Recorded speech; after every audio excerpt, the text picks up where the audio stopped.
बिस्मिल्लाहिर्रहमानिर्रहीम अस्सलाम वालेकुम। आज हम पढ़ेंगे माइक्रोसॉफ्ट एक्सेल कंप्लीट कोर्स की क्लास 24 को।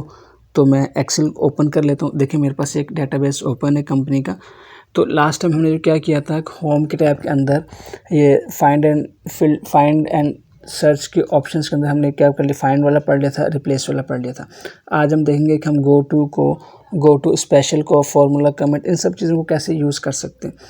तो देखिए हमने क्या करना है, जस्ट गो टू के ऊपर क्लिक करना है और क्लिक करेंगे तो आपके पास यहाँ पर ये एक टैब ओपन हो जाता है। अब गो टू में यहाँ पे ये कहता है कि आप रेफरेंस दे के आप कहाँ पर जाना चाहते हैं। तो रेफरेंस से मुराद ये है कि आप किसी सेल का रेफरेंस दे सकते हैं, और अगर आपने कोई डाटाबेसेस के अंदर मुख्तलिफ रेंजेस बनाई हुई हैं तो आप उनका रेफरेंस दे के आप वहाँ पे जा सकते हैं। मिसाल के तौर पर जैसे फ़र्ज़ करें कि मैं यहाँ पे चाहता हूँ कि मैं कॉलम यहाँ पे जाऊँ, जैसे HR लिखा हुआ है, ये D कॉलम है और यहाँ से जो रो है इसकी, ये रो 11 है। तो मैं चाहता हूँ कि मैं D11 में जाना चाहता हूँ। मैं जस्ट यहाँ पे क्लिक करूँगा और थोड़ा सा जूम इन करके दिखाता हूँ। मैं जस्ट सिंपल यहाँ पे लिखूँगा D11 और जूम आउट कर रहा हूँ, मैं ओके करता हूँ सिंपल। तो देखें ये मेरा कॉलम D और ये जो रो है ये 11, इसने मुझे यहाँ पे पहुँचा दिया। तो गो टू का मतलब होता है कि आप किसी स्पेसिफिक जगह के ऊपर जाना चाहते हैं, आप इसको अंदर रेफरेंस दे सकते हैं एक सेल का, या रेफरेंस दे सकते हैं रेंज का मुराद ये है, जैसे फ़र्ज़ करें मैं चाहता हूँ ये मैनेजर से लेकर ये जो HR स्पेशलिस्ट है यहाँ तक ये पूरी रेंज सेलेक्ट हो जाए। जब मैं गो टू के ऊपर जाऊँ तो मैं चाहता हूँ ये पूरी रेंज सेलेक्ट हो जाए मेरे पास। तो जो इसका एड्रेस बनता है, आपने इसकी एक रेंज देनी है। तो रेंज कैसे देते हैं, जैसे फ़र्ज़ करें C, ये कॉलम C है और ये स्टार्ट कहाँ से हो रहा है, C4 से, फिर आपने कॉलम लगाना है और कहाँ जा रहा है, C12 तक। तो अगर आप चाहते हैं जब आप गो टू पे जाएँ और C4 to C12 करें तो आपके पास ये पूरी की पूरी रेंज सेलेक्ट हो जाए। मतलब आप गो टू पे यहाँ पे आना चाहते हैं तो कैसे आ सकते हैं। आपने क्या करना है, आपने जस्ट यहाँ पे क्लिक करना है, यहाँ से गो टू के ऊपर जाना है और यहाँ से आपने रेंज को डिफ़ाइन करना है। रेंज कैसे डिफ़ाइन करते हैं मैं आपको दिखाता हूँ। मैं जूम इन किया हुआ है और मैं इसको डिलीट कर रहा हूँ और मैं करूँगा C4 कोलन लगाएंगे और C12। डिपेंड कर, इससे कोई मैटर नहीं होता कि आप स्मॉल में लिखें या कैपिटल में लिखें, आप C4 C12 लिखेंगे। और मैं इसको बैक जूम आउट करता हूँ और मैं क्लिक करता हूँ गो टू पे। तो देखें इसने क्या किया, पूरी की पूरी रेंज को सिलेक्ट कर लिया। तो बाज़ को हमें ज़रूरत पड़ती है कि हम किसी स्पेसिफिक रेंज के ऊपर जाना चाहते हैं तो हम यहाँ पे कर सकते हैं। ये जब आपके पास रिकॉर्ड ज़्यादा होता है, डाटाबेस ज़्यादा होता है, तो वहाँ पे आप कर सकते हैं। अच्छा, यहाँ पे एक और चीज़ आपको बता दूँ, अगर आप अपनी मर्ज़ी की रेंज बनाना चाहते हैं, ये तो हमने रेफरेंस दिया था ना सेल नंबर का, और सेल के रेफरेंस नंबर के साथ हमने इसको रेंज दी थी। और अगर आप चाहते हैं कि नहीं यार मैं रेंज को डिवाइड करना चाहता हूँ, मैनुअली रेंज बनाना चाहता हूँ, तो कैसे बना सकते हैं। मिसाल के तौर पर मेरे पास ये सैलरी है और मैं चाहता हूँ कि सैलरी की रेंज बना दूँ। जब मैं गो टू पे जाऊँ और मैं कहूँ बस सैलरी के ऊपर क्लिक करूँ तो पूरी की पूरी सैलरी मेरे पास सेलेक्ट हो जाए। तो आप खुद से मैनुअली रेंज कैसे बना सकते हैं, आपने क्या करना है, आप चाहें तो हेडिंग से शुरू करना चाहते हैं तो यहाँ से बना लें, अगर आप वैल्यू से करना चाहते हैं तो यहाँ से कर लें। ये हम उस वक्त करते हैं जब हमें ऐड करना होता है, कहीं फार्मूला इस्तेमाल करने होते हैं और हमारा डाटाबेस बहुत ज़्यादा होता है, तो वहाँ पर फिर हम इस तरह की टेक्निक्स को यूज़ करते हैं। हर चीज़ को एक प्रॉपर नाम के साथ डिफ़ाइन करते हैं ताकि जब हम डाटा के अंदर काम करें, उसकी फ़िल्टरिंग करें, उसकी सॉर्टिंग करें या उसके ऊपर फार्मूलाज़ को अप्लाई करें, मुख्तलिफ टेक्निक्स को अप्लाई करें, तो हमें पता हो कि हम क्या कर रहे हैं। बात अगर खाली रेफरेंसेस होंगे तो वहाँ पे बंदा कंफ्यूज हो जाता है। तो खुद से रेंज कैसे बना सकते हैं, आपको बना के दिखाता हूँ। फ़र्ज़ करिए सैलरी है, मैं चाहता हूँ यहाँ से यहाँ तक इसको सैलरी बता दूँ कि भाई ये सैलरी है। आप वैसे तो चाहें तो पूरे कॉलम को ही आप सैलरी दे सकते हैं। जैसे फ़र्ज़ करें मैं चाहता हूँ यहाँ से पूरा नीचे तक, ये 1000 रिकॉर्ड्स हैं, तो आप पूरी सिलेक्शन कैसे कर सकते हैं। आपने यहाँ पे एक सेल रखा, अपने कीबोर्ड से कंट्रोल दबाया, शिफ्ट दबाया और अपने कीबोर्ड से डाउनवर्ड एरो प्रेस किया, जो नीचे वाला एरो होता है। जैसे आप क्लिक करते हैं तो पूरी 1000 के 1000 रिकॉर्ड्स सेलेक्ट हो जाते हैं। अब आप चाहते हैं कि यार ये पूरे रिकॉर्ड्स जो हैं ये एज अ सैलरी मार्क हों मेरे पास। तो आप देखें आपने सिलेक्शन कर ली, आपने लेफ़्ट साइड के ऊपर आना है। मैं थोड़ा सा जूम इन करके आपको दिखा देता हूँ। ये लेफ़्ट साइड पर जाना है तो यहाँ पर आपके पास एक बॉक्स नज़र आ रहा होता है, ये वाला, ये बॉक्स है। तो आपने यहाँ पे क्या करना है, यहाँ पे आपने इसको डिफ़ाइन कर देना है कि ये क्या है। आप यहाँ पे लिख देना है SALARY, आपने सैलरी लिख की है और जस्ट इंटर कर दिया तो ये रेंज डिफ़ाइन हो गई। मैं जूम आउट कर रहा हूँ और फोकस को ख़त्म कर रहा हूँ। तो अब मैंने क्या किया, ये पूरी की पूरी रेंज सैलरी हो गई है। देखें मैं इसके ऊपर क्लिक करूँगा, अभी ये नहीं बताएगा। जब मैं इसको पूरे को सिलेक्ट करूँगा कंट्रोल शिफ्ट डाउनवर्ड एरो से, तो अब यहाँ पे आपके पास देखें ये रेंज आ रही है कि कौन सी रेंज है, ये सैलरी की। इससे फ़ायदा ये होता है कि जब हम अपने एक्सेल के अंदर सैलरी को किसी फार्मूला में यूज़ करेंगे तो हमें पूरी रेंज की बार बार देने की ज़रूरत नहीं पड़ती। हम जब सैलरी लिख देंगे तो वो समझ जाएगा कि भाई आपने इसको कैलकुलेट करवाना है ये आपने इसको प्रोसेस करवाना है, एनालाइज करवाना है, जो भी करवाना है। तो उम्मीद है ये चीज़ समझ में आई होगी। अगर आपको ये थोड़ी सी मुश्किल लगे तो आप इसको स्किप कर सकते हैं, लेकिन इंशाल्लाह ये आपको समझ आ जाएगी, कोई ऐसी बड़ी बात नहीं है। अब मैंने एक रेंज डिफाइन कर दी कि ये सैलरी है। अब मैं ये चाहता हूँ कि जब मैं गो टू के ऊपर जाऊँ तो मैं कहता हूँ मैं डायरेक्ट सैलरी के ऊपर जाना चाहता हूँ। मैं गो टू पे गया, गो टू के ऊपर क्लिक किया है, यहाँ पे मेरे पास गो टू का टैब खुल गया है और मैं इसको जूम इन कर लेता हूँ और यहाँ पे मैं लिख देता हूँ सैलरी। मैं कहता हूँ कि जब मैं सैलरी के ऊपर लिखूँ SALRY और मैं जब ओके करूँ तो मैं सैलरी की फील्ड को सिलेक्ट कर ले, ऑटोमेटिकली जूम आउट किया है।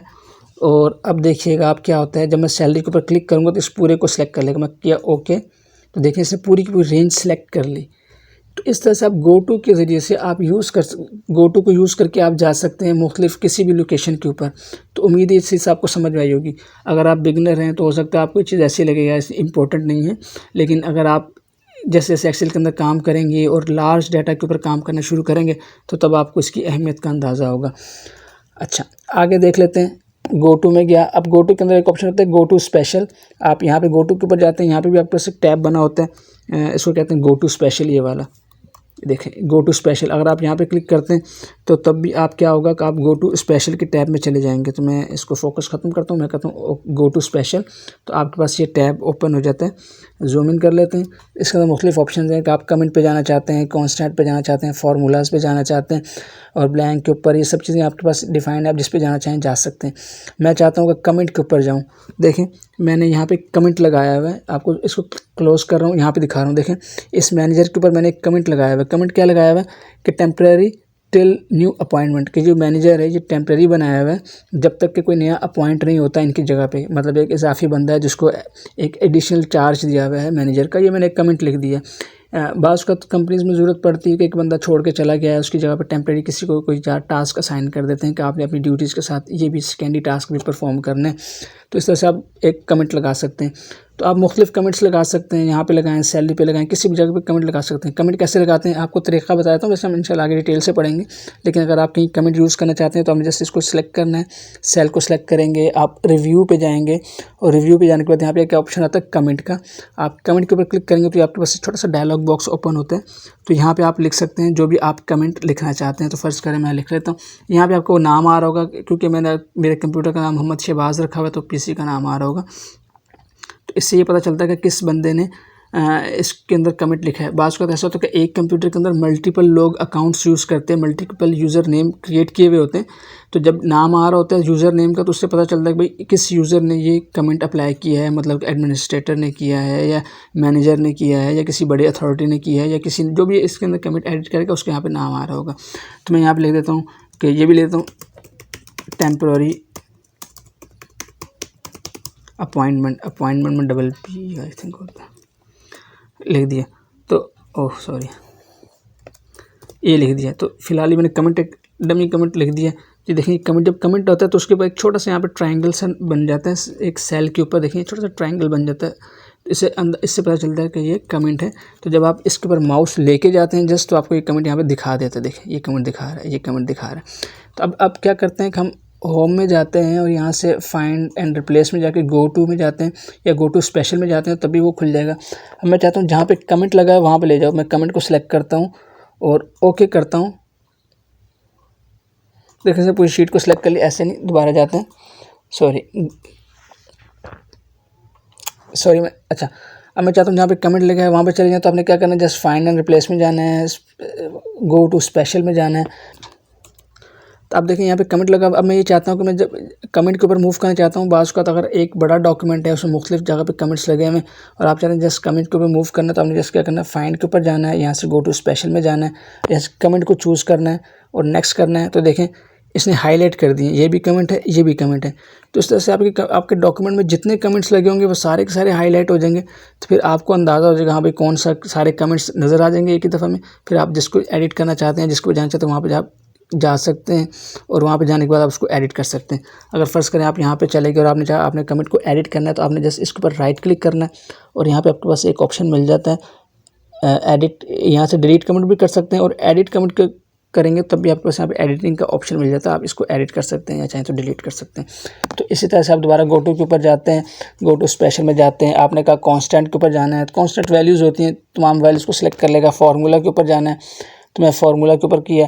अब फार्मूला आपने नंबर के ऊपर अप्लाई किया हुआ है, टेक्स्ट के ऊपर अप्लाई किया हुआ है, लॉजिकल है या एरर वाला है, तो आप जिसको चूज़ करेंगे करें। मैं फ़िलहाल कुछ नहीं कर रहा, सब कुछ सेलेक्ट रहने दे रहा हूँ। मैं कहा मैं फार्मूला के ऊपर जाना है, ओके करता हूँ। देखिए क्या होता है। तो सबसे लास्ट में मैंने एक फार्मूला लगाया हुआ है, सैलरी को सम किया हुआ है। तमाम 1000 एम्प्लॉयज़ की सैलरी मैंने इसको सेलेक्ट फार्मूला लगाया हुआ है, सम किया हुआ है। तो ये मुझे डायरेक्ट फार्मूले वाली जगह के ऊपर ले गया। इस तरह से फिर आप गो टू स्पेशल में दोबारा जाते हैं तो मुख्तलिफ यहाँ पे ऑप्शंस हैं, आप उनको चूज़ करके जा सकते हैं। तो उम्मीद है आपको समझ आई कि आप कैसे इसको इस्तेमाल कर सकते हैं। इसमें बहुत से ऑप्शन ऐसे हैं जो कि हमने अभी पढ़े नहीं हैं, तो उसको आप छोड़ दें। नॉर्मल ऑप्शन मैंने आपको बता दिए कि आप कैसे उसके ऊपर मूव करा सकते हैं। बस कमेंट, इस गो टू का फंक्शन ये है कि आपने किसी भी कमेंट के ऊपर, किसी भी जगह के ऊपर, किसी भी फार्मूला के ऊपर, किसी भी रेंज के ऊपर आपने इसको मूव करवाना है बस। तो ये हमारा जो होम टैब है माइक्रोसॉफ्ट एक्सेल के अंदर, ये हमने पूरा का पूरा अल्हम्दुलिल्लाह पढ़ लिया। मैंने कोशिश की कि इसके तमाम ऑप्शंस को आपको इन डिटेल समझाऊं ताकि आप इसको प्रॉपर्ली इस्तेमाल कर सकें। तो आगे देखें, लास्ट एक ऐड इन का ऑप्शन है, इसको हम अभी यूज़ नहीं करेंगे, इसको हम आखिर में जाके ऐड यूज़ करेंगे कि आप इनके ज़रिए से आप प्लगइन्स को ऐड कर सकते हैं और आप ख़ुद से अपनी प्लगइन्स भी बना सकते हैं। इंशाल्लाह हम आगे देखेंगे। तो ये हमारा होम टैब कंप्लीट हो गया। इंशाल्लाह हम नेक्स्ट क्लास में इंसर्ट के टैब को ओपन करेंगे और यहाँ से हम पिवट टेबल को पढ़ेंगे, जो कि बहुत ही ज़्यादा इंपॉर्टेंट होता है कंपनीज़ के अंदर काम करने वालों के लिए। तो उम्मीद है ये वीडियो आपको पसंद आई होगी, आपने इसके अंदर बहुत कुछ सीखा होगा। इंशाल्लाह नेक्स्ट क्लास में आपसे मुलाकात होती है, तब तक के लिए इजाज़त दें। अस्सलामु अलैकुम व रहमतुल्लाहि व बरकातुहू।